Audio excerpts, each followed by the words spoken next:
I knew AT&T would be angry when the FCC gave us the right to connect to the Bell system, but this was ridiculous.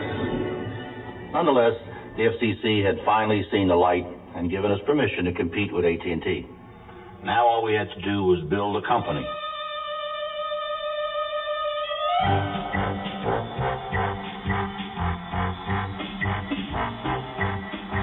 1968 was an exciting time to introduce the idea of competition in telecommunication and to start a company founded on that premise. 1968 was a watershed year, a year of change. People were questioning the old values, why things had to be done the way they had always been done.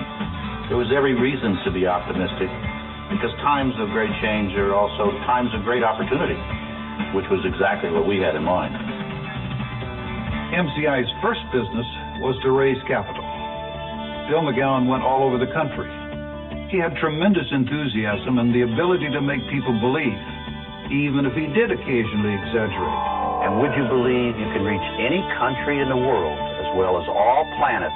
Bill also spent time lobbying, and on August 14, 1969, the FCC granted MCI a license for our first service from Chicago to St. Louis. The FCC said we had to be given access to the local phone network. Now, it didn't surprise us that the Bell system would resist the idea, but we thought they would at least obey the law. So we forged ahead. Little did we realize how vicious Ma Bell's gang could be. Yes, gangs of old ladies are attacking young men.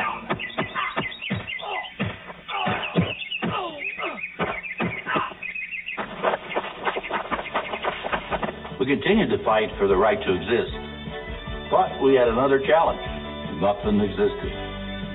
We had 10 three-man sales teams out shaking hands all they could, selling our system, which was supposed to stretch from New York to Washington to Chicago to St. Louis and to Dallas. The only trouble was, the network we had was Chicago to St. Louis.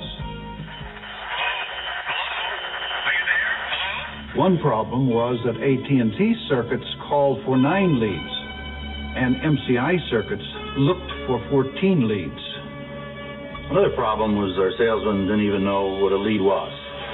So, predicated on this solid business foundation, Bill McGowan decided to take MCI public in June 1972. 1972 was an interesting year with some amazing performances all around. Has that been done before? Never. One of the most dazzling performances was MCI's ability to attract capital. In 1972, we raised $33 million in a public stock offering and secured a $64 million line of bank credit, all without a penny in revenue. So, we had money, we had customers, it was time to do something.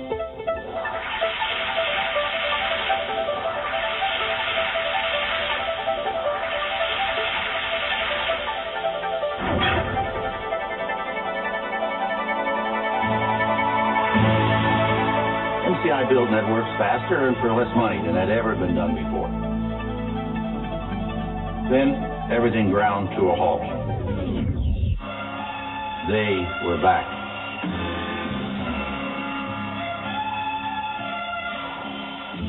AT&T was dragging its feet on local interconnections. They were even disconnecting some of our customers. So we couldn't be as such in a long-distance business until we succeeded in the litigation business.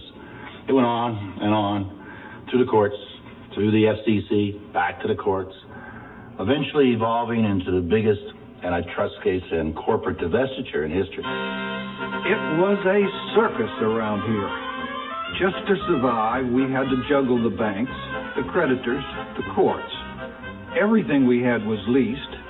We were even fighting a bill in Congress that would have exempted Ma Bell and her offspring from this country's antitrust laws. But by November 1978, AT&T had exhausted all its appeals. The court ordered them to provide interconnections for MCI.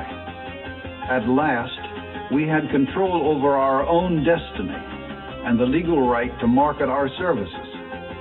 Bill McGowan always said that MCI meant money coming in. Well, now it could be true. Now we could grow like mad.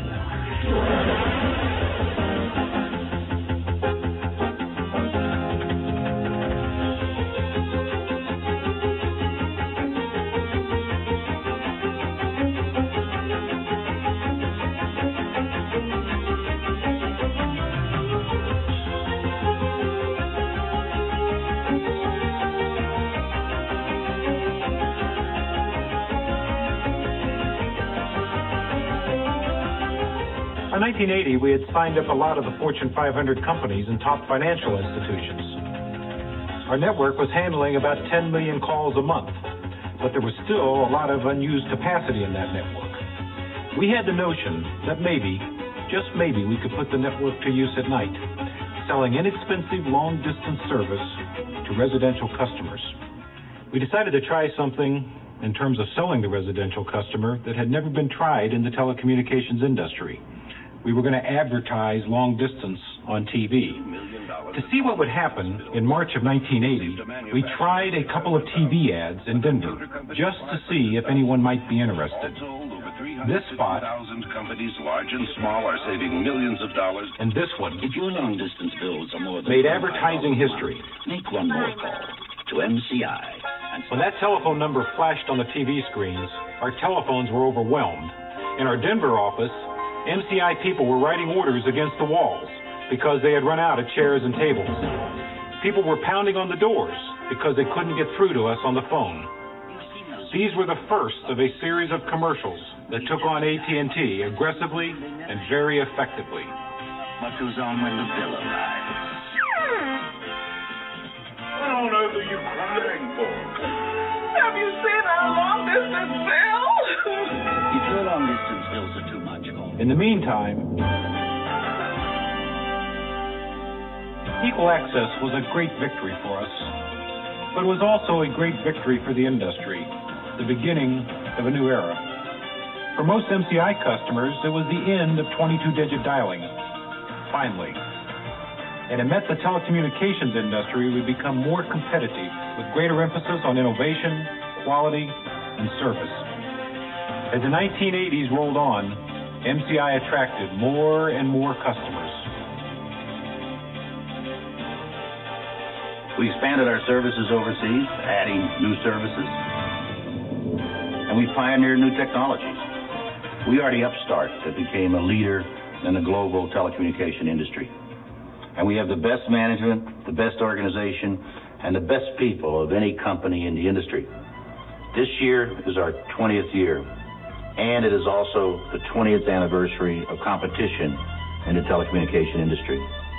When MCI started 20 years ago, it was based on the belief that people prefer choice, and that as a company, we had the right to succeed or to fail, to be entrepreneurial, and to foster innovation. 20 years is not a very long time, but in terms of change in the telecommunication industry and in the way people live and work, the past 20 years have been two of the most dynamic decades in history. Over the next 20 years, telecommunications will bring even more change to the way we live, the way we are educated, the way we work, the way we do business. This is the promise of competition, and all of us will benefit. So join us in celebrating the 20th birthday of a great idea and a great company.